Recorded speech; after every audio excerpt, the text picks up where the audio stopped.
Alors sur la carte Arduino, il y a l'entrée d'alimentation 5 volts sur laquelle je vais zoomer.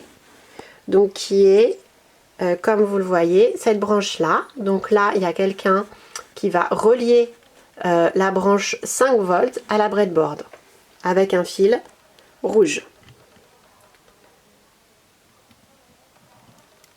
Voilà, donc le fil rouge est relié de 5 volts à la ligne rouge de la breadboard qui est là. Ça veut dire que la ligne rouge correspond à plus 5 volts. Même chose, quand vous regardez et que je zoome, vous voyez qu'il y a GND. GND, ça correspond à 0 volts. Nous allons donc à la masse, donc nous allons donc mettre un fil noir de GND à la ligne de la breadboard bleue. Ça veut dire que la ligne de la breadboard bleue correspond ici à une tension de 0 volts à la masse.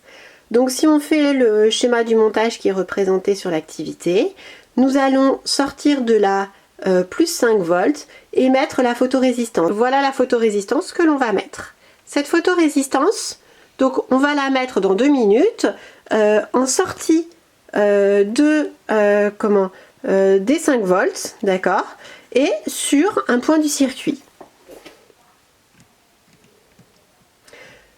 Donc il y a une patte qui est sur la ligne rouge de 5 volts et l'autre patte qui correspond à la sortie du circuit. Alors si je regarde mon circuit, ça part de plus 5 volts. La photorésistance, en sortie de la photorésistance, nous allons mettre une résistance et cette résistance va arriver au GND. J'aurai ainsi un circuit série, photorésistance, résistance. C'est parti.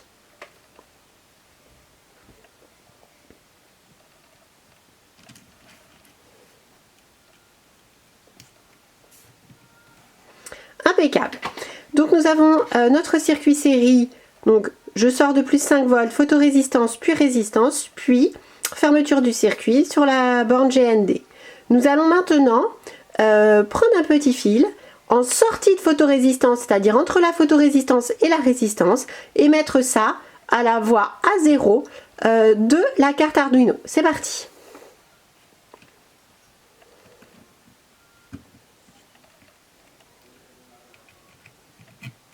Et voilà notre premier montage terminé. Nous téléversons le programme.